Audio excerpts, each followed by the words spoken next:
Hello, interior design friends. Today we have a special opportunity to do a live evaluation of an interior design brand thanks to the courage and volunteering of Jamie at Happy House Studios.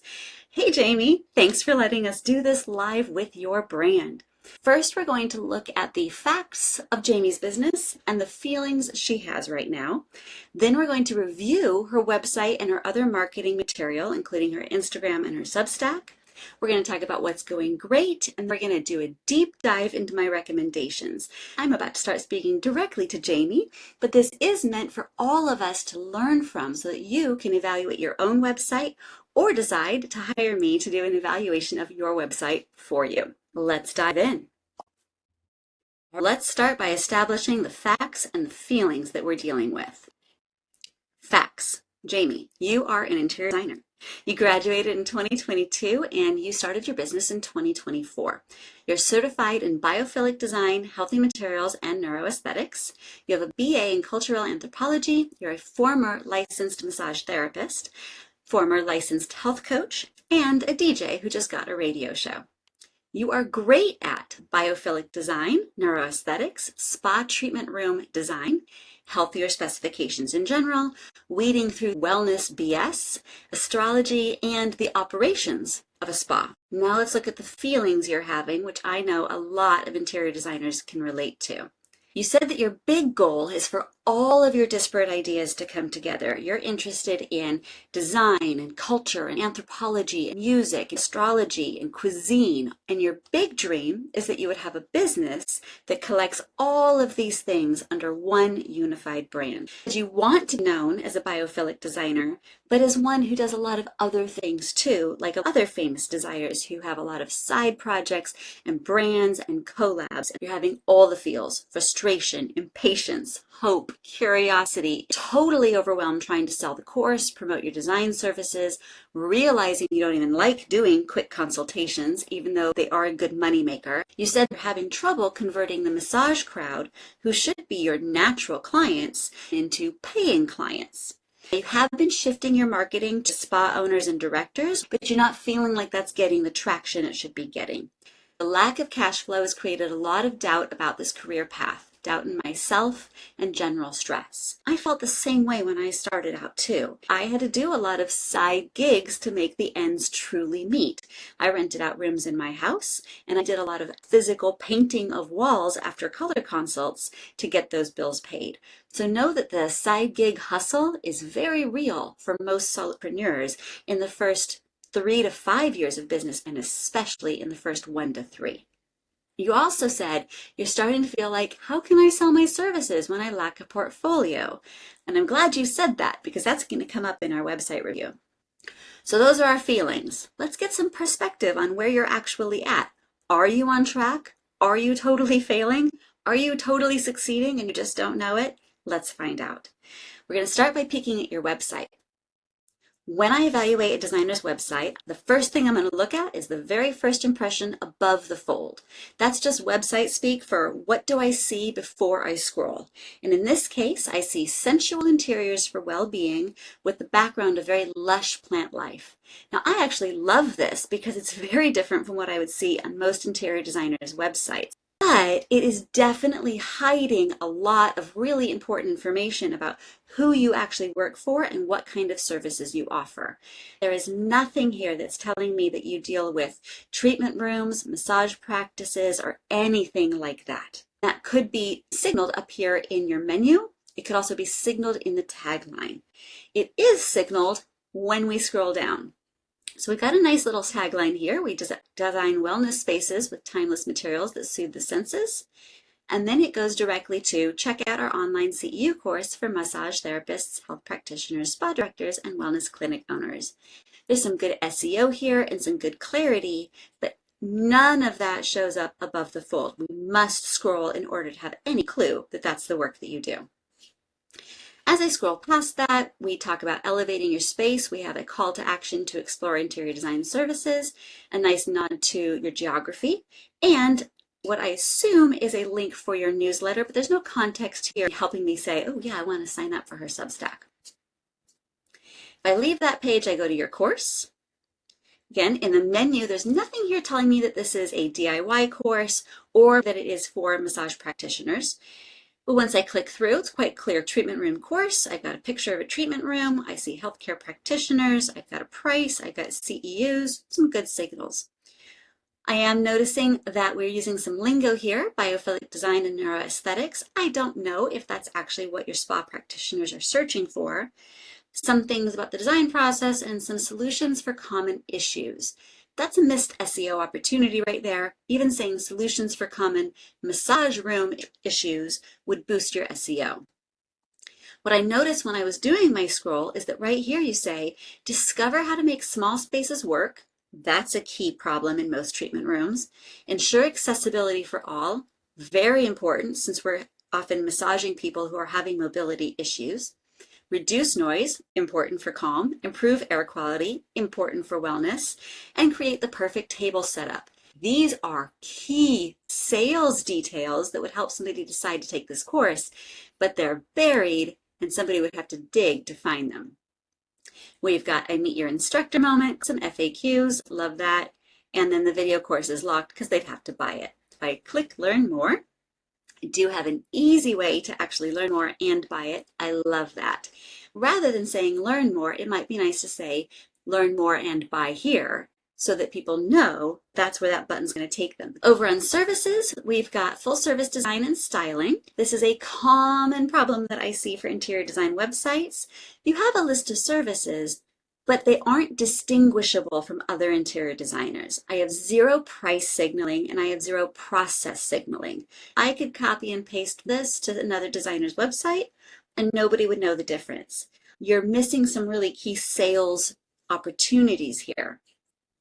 If I go to the styling tab, commercial interior styling, this is for photo shoots for commercial interiors, but there's no sense of that up here. We don't want people to have to click to find out the key information they're needing. Also, no price signaling, nothing about, are you fast at this? Are you doing styling for like Elle decor level photo shoots or more livable photo shoots? A bit more information would go a long way to making it easier for people to buy from you. I got excited when I was reviewing your projects page because, my darling, you are hiding your light under a bushel. Hidden in here are gems that people should be seeing. I believe one of them is here. This bathroom remodel is stunning. You said you don't feel like you can sell your services yet because you don't have a portfolio. But look at this room. All you need to do is build a couple of case study portfolios built on the projects you currently have, and you have a better portfolio than some of the designers who have been at this work for longer than you have. Let's look at another missed opportunity. Physical therapy clinic remodel. First of all, I would not shorten PT to PT. We want Google and SEO working hard for us. So say physical therapy clinic remodel. That will give you the opportunity to be match made by ChatGPT if somebody's looking for this service. Clicking in, really nice photo. It feels fresh, it feels professional, it feels like a thoughtful practitioner's studio, but I had to click to get here. In addition, I do see that there's this little button that lets me see more photos, but it's pretty hidden, meaning that there might be another missed opportunity for your clients to see the remarkable work that you've actually done. In particular, the nearly last photo, this is an eye-catching photo. Lush plant life, like I saw on your cover image, quirkiness, practitioner studio space, all the things that make you you. And yet, I guarantee you, nobody coming to your website is digging deep enough that they'll actually get the opportunity to see this work. Let's leave the projects. Oh, wait, one important thing hidden under projects, because nobody's going to think to scroll, is happy clients. You have these two wonderful testimonials here that I guarantee nobody's seeing. And even worse than that is this tiny little button that says read more here. When I click this, I find that you have 19 reviews on Google. 19 5-star reviews. I have worked with designers who have been in the business for 10 years and still don't have this many reviews on social. make sure that you're getting these reviews featured on your website. You've got a blog. If I scroll through it, it gives me a clear sense that you're about neuroaesthetics, biophilia, astrology, and massage rooms. A little reformatting would make it easier for me to capture that at a glance, but I wouldn't worry about that right now. These are fairly standard FAQs, and I do see some price signaling here. It's nice that you have a price signal here, but you're just leaving so much to the client's imagination about what that means. Does that add up to $100,000 because it'll take you 1,000 hours to do the work? Or is that going to add up to $500 because it's going to take you 5 hours to do the work? Without a little bit of guidance around price, you're going to get fewer calls because people just aren't sure what they're getting themselves involved in. And uncertainty leads to a no, not to a yes. But I'm glad you have these FAQs. Nothing much to change there right now. There's bigger fish to fry. You've got your About page, which does a really nice job of establishing some of the credentials that you listed out for me. I wouldn't worry about changing that right now. And you've got a solid contact page, much better than the contact pages that just say, what's your name, what's your email address, tell me about your project.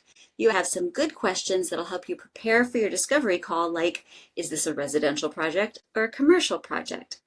However, you also have some things that are confusing. For example, I'm not seeing any mention of your massage treatment rooms and this space study service. I didn't see that anywhere on your website. And this happens a lot during the 3rd to 5th year of business. We come up with new ideas, but we don't realize all the places that we have to go clean up when we make a change to our website or services. An internet cleanup once or twice a year is a really good business practice, because then you'll find things like this space study that's hanging out there that isn't related to your current offerings. Most importantly, I'm noticing that you're talking about the tools more than the results. Tools are things like biophilia. Biophilia isn't a result, it's a design philosophy through which you're helping make design decisions, but it's not the results they're going to get from you. Instead of saying something like biophilic design, try to talk about the results of that design philosophy. Try something like no more harsh lighting, no more cluttered shelves, no more design fails that are stressing out you and your patients. Design a space that helps your clients relax. Likewise, you're talking about a DIY treatment room class, but you're not telling them what they'll get out of investing the money and time into that class. Don't sell the tool, sell the relief that people will feel when their space supports their ergonomic needs so that they can work longer without pain or aging out. That's the relief. Those are the results that we want to highlight. If they want the results, you can say, hey, you can get these results either by hiring me for a massage treatment room design or by doing it on your own through my DIY class. Clarity beats credentials and lingo and industry speak. Those things sound fancy, but they do not sell services. So terms like biophilic design, neuroaesthetics, and sustainable materials, it's smart to keep them in your website, especially for SEO, for people who might be Googling that.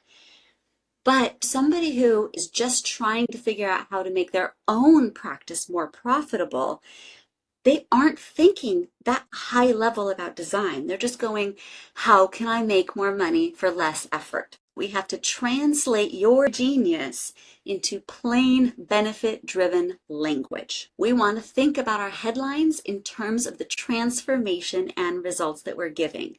So the lead-in to your ad, the lead-in to your post should talk about the results. Transform your treatment room in a weekend, even if you don't know where to start. Nobody out there is looking for a self-paced course. They're looking for a space that calms them and their clients, or a room that feels professional, even on a DIY budget. The other thing is you really want to think about the pricing. This is going to be hard for everybody to hear because we all feel like we're able to sell more if we price low. But when it comes to anything that we're selling to commercial clients, the work we are doing for them should be affecting their bottom line. If it's not, it's really not as valuable as it could be. If it is affecting their bottom line, it is our job to tell them that so that they know. And when we underprice services that are promising to bring a commercial client more money, they don't trust that it's going to bring them as much money as they need. Does that mean you have to raise the price? Not necessarily. It's about being careful with the psychology of the sales tools that you're using. You could reframe it as a limited time intro to a larger offer. That tells people this is worth more than I'm charging. I'm giving you the chance to buy into it now. You are doing a good job of starting to leverage that. You can also bundle it with one-on-one services, create more of a VIP offer. That both gives them the opportunity to buy an even more valuable service and create some accountability for them to get through your course. It also makes the price of the DIY course without the VIP add-on feel more affordable and easier to buy. Right now, you're not really leveraging the value that is there for a commercial client. All right, I promised we were going to dive deep into a niche service, and that's what we're doing right now. Why would a massage practitioner pay for a room redesign? Here are 5 really good reasons that you could leverage in your marketing. Number 1, ergonomics. More energy means more sessions. More sessions means helping more people and making more money. Professionalism. A professional looking massage room rather than one that feels kind of skeevy obviously is going to increase the amount that a massage practitioner can charge. A massage practitioner may be the world's best practitioner, but be crap at design. And the room could literally be hamstringing them from helping the people they were put on this earth to help. Client retention and word of mouth. Somebody could know that you give the best massages in the entire world, but if that massage room's a little bit dingy, they might be reluctant to refer people to that practitioner. We don't need those obstacles when we're building businesses, right?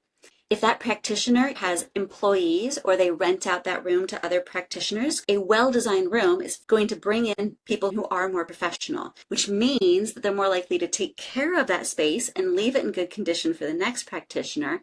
And last but not least, avoiding the hidden cost of disorganization.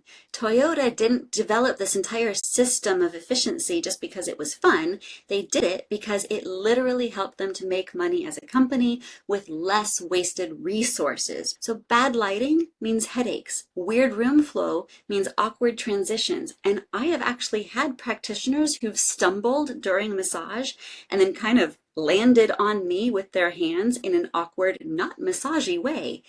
That does not elevate the experience. These things add up to the massage practitioner's business not being as robust as it can be.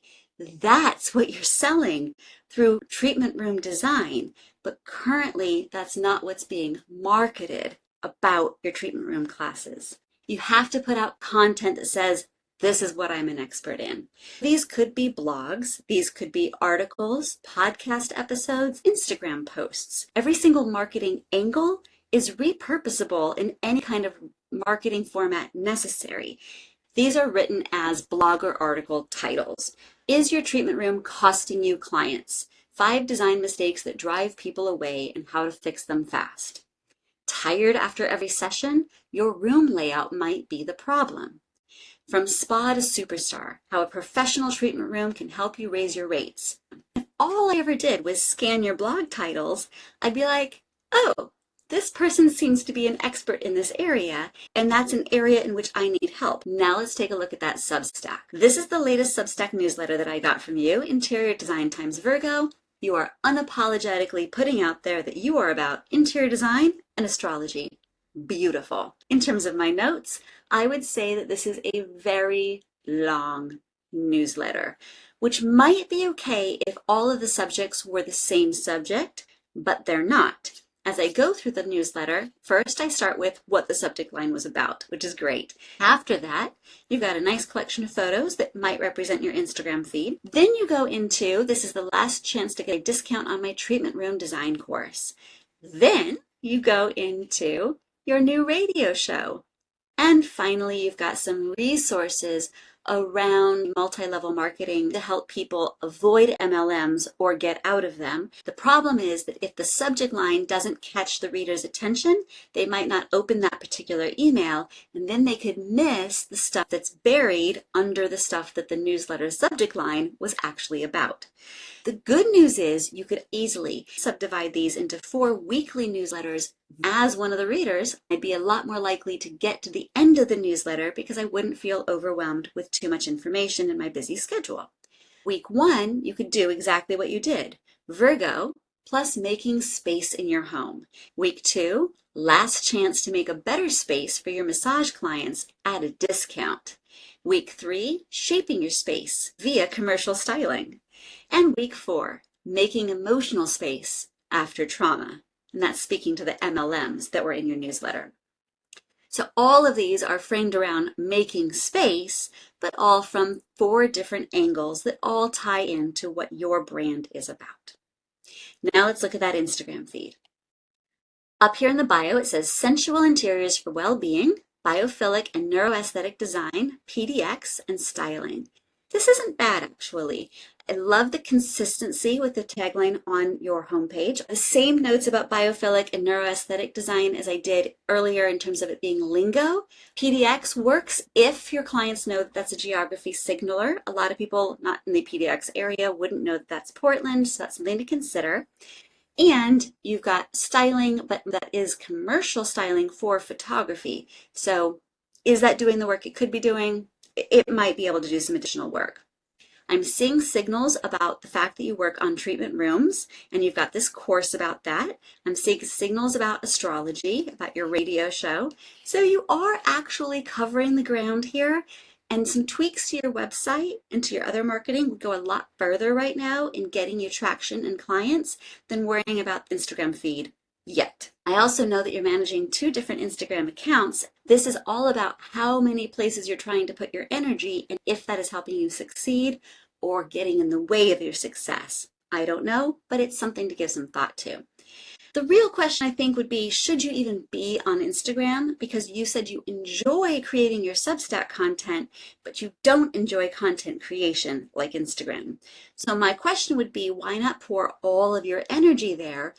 Or simply post on Instagram after you create each of your newsletters to direct people to the Substack and have more people signing up for the Substack. That'll be particularly useful if you divide that into 4 parts, doing it weekly, because then you can post on Instagram once a week. And that's honestly plenty.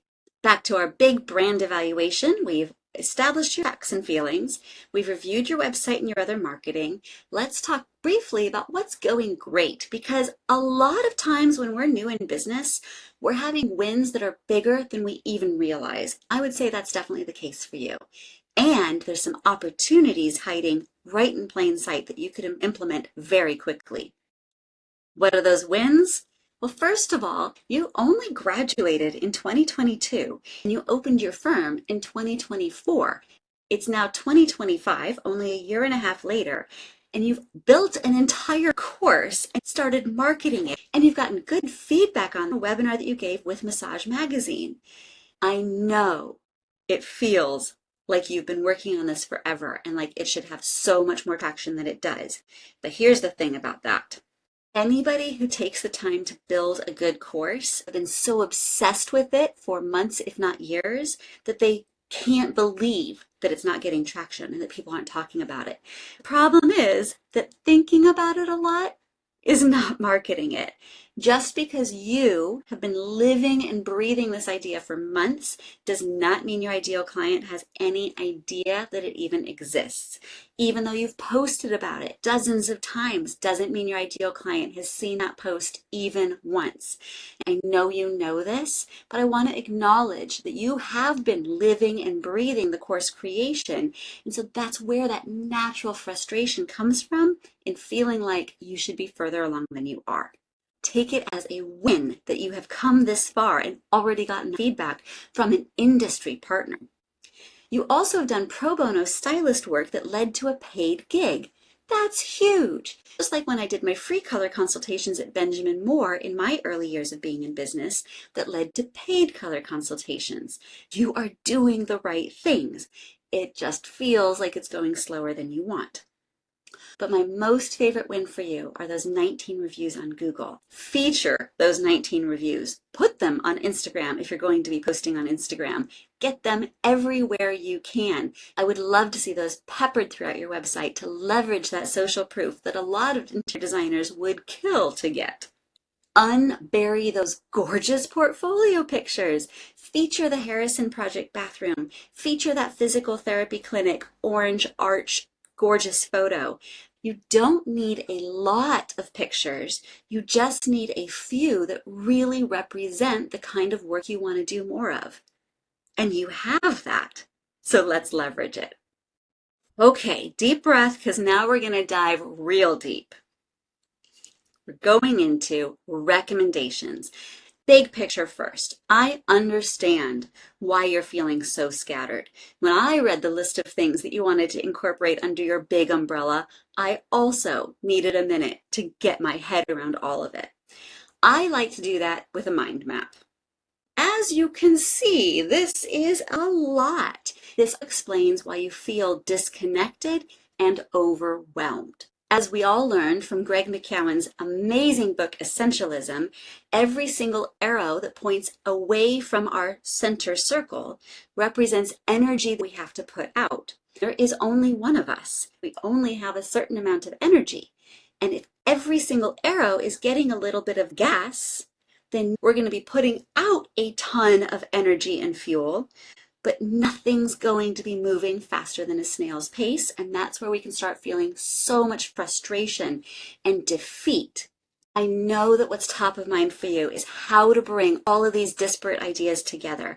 How are you going to put all of your passions under one umbrella? How does this translate into the website? Let's go back to the very first place where people are going to meet you before you have the opportunity to meet them face to face. This is what the above the fold of your website looks like right now. To help inspire the next level of your brand, I've put together a mock website to give you some ideas. Building on those beautiful portfolio photos that you already have, I've kept that lush, mysterious background. I've added in some nod to astrology symbolism, and I've created a tagline that says, spaces that support your body, spirit, and practice, giving a nod to both the residential and commercial services that you offer. Then, along with pictures from your gorgeous portfolio and some additional symbolism nodding to astrology, at a scan, I have a sense of what you're about. I'm Jamie Smith. I believe your space is part of your healing. When your surroundings align with your body, your practice, and your stars, that's when the magic happens. Just with a quick scan, I have a sense that you are different from other interior designers. And if I'm intrigued by your message, and a lot of people will be, they'll want to click through and read more. Let the umbrella encapsulate everything that you're about, but edit and curate the services that you're going to market so that each service has the opportunity not just to be seeded, but to grow and blossom to the point where you can actually harvest the fruit. I know that eval and audit was a lot to take in, but the big picture is, yes, you can bring all of your ideas together under one umbrella. Yes, you can become the kind of designer who is known for having 100 different side hustles and collaborations and projects, and your name could be on 100 different things. But I guarantee you that none of the designers that you have a design crush on started out being big. They all started with a niche. And they may have had the dream of going big, but they couldn't start there because that's not how big brands are born. Big brands start out just like big men, as tiny babies that need a lot of feeding and tending and care. And if you have triplets, it's a lot more work to nurture them into big boys than it is if you just had one baby at a time. So try to harness your inner editor, just like you do for your clients. Create some services that will be really easy for people to buy. Keep doing what you're doing, because not only are you exactly where you should be right now, you've had some bigger wins than people who are at exactly the same place in their business as you. Last but not least, thank you, Jamie, for being courageous enough to let it all be put out for the public. For those of you who watch this eval to get a sense of how you can evaluate your own website and your own branding message, I hope this helped, and I would love to hear what ahas and takeaways you had for your own brand message. Please message me on Instagram at BeSeriouslyHappy or email me at Rebecca@seriouslyhappy.com and tell me what your takeaways were. I want to hear them. Thank you everybody for watching and cheering all of you on.